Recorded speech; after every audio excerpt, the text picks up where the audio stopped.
along with the Food Security Act, along with NAREGA, Employment Guarantee Act, along with 25 other things. No, that's not the purpose. Directly allow the money to go to the family.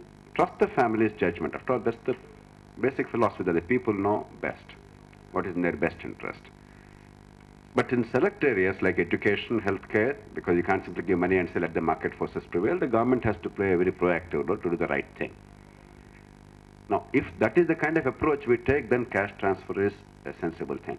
But my fear is the government will be tempted to go in the next budget for a cash transfer program without doing all this, merely to win the 2014 election, just as they did in case of agriculture, the loan waiver in 2009. It's a very tempting prospect. That's what I'm terrified of. A cash transfer without at least no loan waiver is a one-time problem, though it undermines the rural credit system and so on and so forth. But if you have a cash transfer, it has to be a permanent thing. So come up with a permanent thing without really setting right the whole social security network, infrastructure. We could have a disaster on our hands. And I think all of us must be alert about it. The second is transparency, particularly in the case of, you talked about diesel, etc. Honestly, I think budget making is today far more transparent than it was earlier. 15, 20 years ago, budget making was 25 years ago, very exciting thing because you don't know what tax will be imposed, suddenly 50%, suddenly 5%. It's entirely discretionary. Today, on the whole, it's transparent. If some things are a little underemphasized, we all know the problems. So if diesel actually is going to be decontrolled, I'll be delighted. I'll be delighted. However painful it is good for the economy because the price signal is required. You have to find alternatives. You have to have public transport system functioning better. All kinds of things must come in. But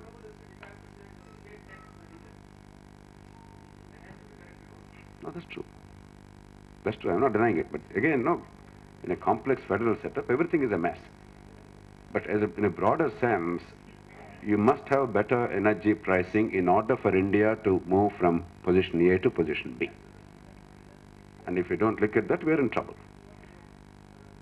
But if you say it too loudly, Mamata Banerjee yesterday said it is, what did she say? It is tolerable. She would have said it's intolerable. That would be the end of the budget. So, unfortunately, we've boxed ourselves into some of these things.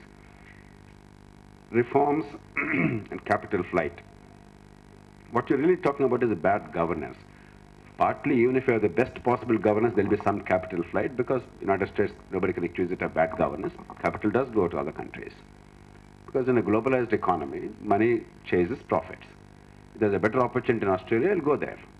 And why not? After all, if India really aspires to be a global power, I don't think we should be too xenophobic about that. But having said that, where opportunities are available here only because the government's follies of bad infrastructure or corruption or bad policy, then that ought to be corrected. We have to look at it a little deeper, and there is some tendency of late for the very rich to go abroad and then build enterprises there, which is okay, but if it's at the cost of India's economic growth and entrepreneurship, then it's not a very wise thing. Third one, I really don't know what this 1% levy and excise levy is about. Unless I understand, I cannot really answer that. I'm not a tax expert, therefore I'll refrain from commenting on that. About power procurement,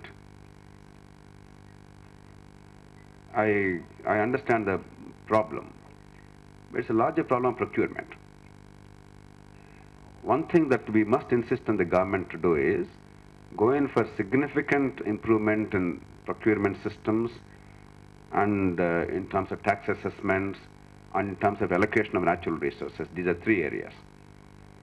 The integrity pacts and transparency in procurement, and not merely blindly going for L1 and using that as a means of undermining the economy and then promoting corruption, but actually doing something right.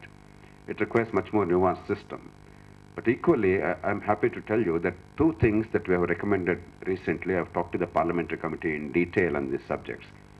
The committee seemed to be willing, and therefore I incorporated that in the legal framework and sent it to them at their request. If they're accepted, to some extent, some of the problems that we face in dealing with the government will be diminished. A, Oftentimes, for the tax authorities, making a false assessment deliberately if you don't pay a bribe is very common.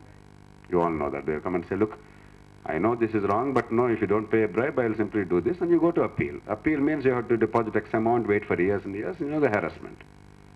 Therefore, one thing that we have recommended formally by law is, let there be a monitoring of the number of appeals and the percentage of appeals that are upheld or not upheld. So that assessing officer, you cannot take away his discretion completely, because then the tax authority will become very weak and government will complain.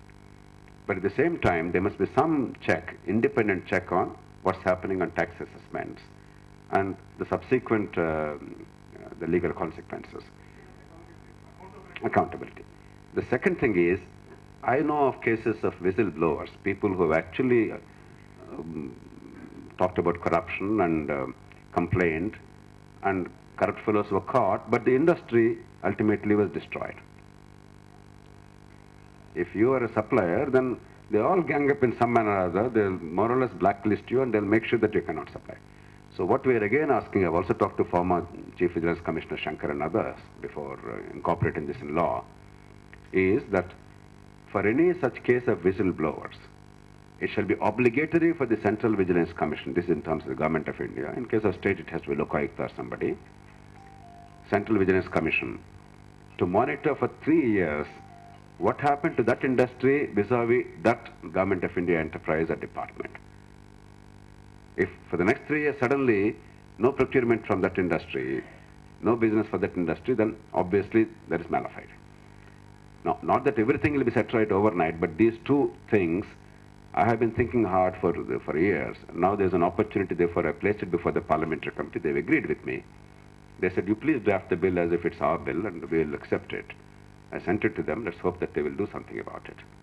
So we have to step by step fight to improve. There's no point. We have a system where there's some good, many bad things. We have to set things right.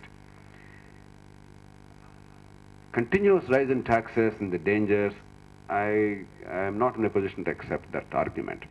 I don't think there's a continuous rise. Nobody is arguing for a higher service tax or higher excise duty than 12%.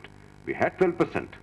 We came back to 8% because of the fiscal, the global problem. Now slowly, this year or next year, we have to go back to 12, but that's it. But unless that is also commensurate with the import duty, there will be a problem. Therefore, sector-wise, we have to say, I really don't know much about the import duties in relation to the competitors. And that certainly we must insist on, otherwise India will be at a disadvantage. There I'm totally with you. But I don't think there's a further rise of taxes envisaged.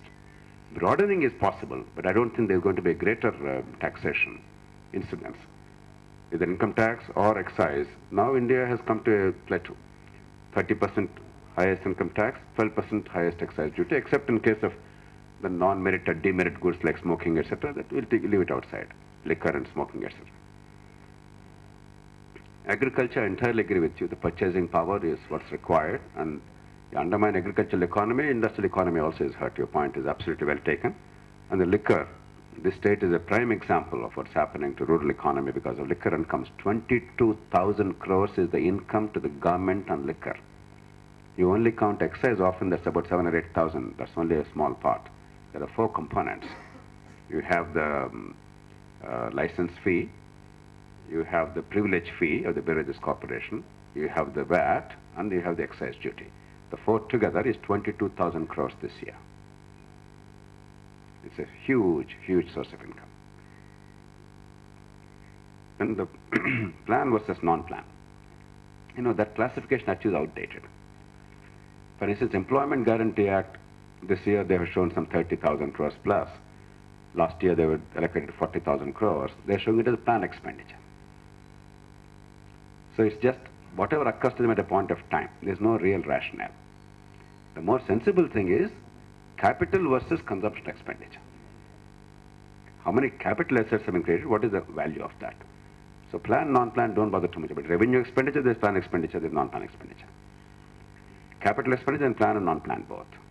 So it's a bit messy and there's no rationale really. Though we used to pretend that there was some rationale, there's no serious rationale. It's a confusing mix. It's more their own accounting practice. It has no other value. India is one of the few countries that still has this kind of classification. So don't bother too much about this plan, non-plan. Therefore, don't be overawed by the numbers of the so-called plan.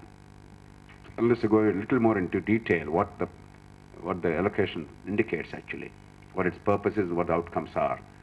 Mere analysis on the basis of plan, non-plan doesn't really carry much weight. Thank you. Present a moment to Dr. Jayaprakash.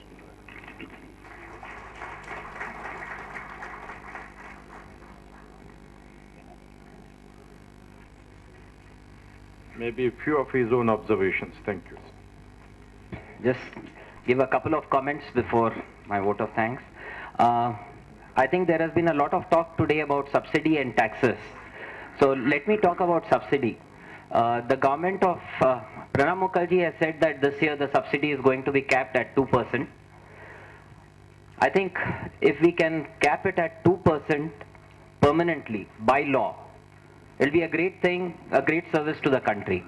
What I would recommend to the government, not only in India of the center but also of the states, that a legislation comes about that the subsidy has to be capped.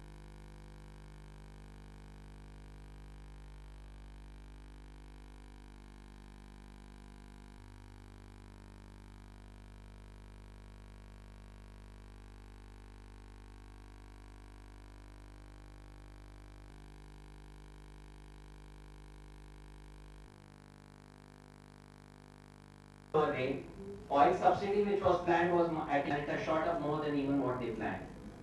What I'm worried about, the subsidy in the budget at 40 to 45,000 should have provided the full subsidy. The second part is there is nothing in this budget. There is nothing in this budget or in the international environment or in the Indian environment to 7.6%.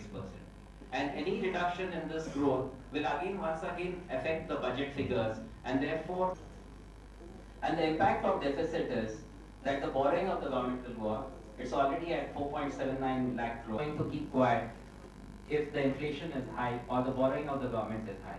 It crowds in industry are suffering. The other point which I want to talk about, there is a big difference between the intent and the action in the budget. Say it's good. But what about freights? Freight is what in manufacturing and industry pays. It's been increased every year and they make about 40 to 50%. Even in this budget, there was increase in both excise duty and trying to say is services today constitute 60% of the economy. The increase in service tax is 18,000 crores, where in increasing excise duty is a question. As it is, manufacturing at 16% is being, because of the high rate of manufacturing, does not attract resources in any other form. Any sector which is taxed more than its ordinate amount will not attract resources. If you come to state, when you look at any increase in taxes, manufacturing is the first sector which is hit. The thing which is top of the mind, electricity, power, everybody has talked about. What is the situation today? Electricity is charged at 30% over cost of service to manufacturing. And they want to increase it by another 30%. Whereas all other sectors, cut is there is an 18% cut in power. But there is a 40% cut, 18%. You look at any sector, it's become as if manufacturing and industry has become the holy cow, which can be milked whenever it wants to. So this is the type of attitude which government, officials, everybody, it was not my brief.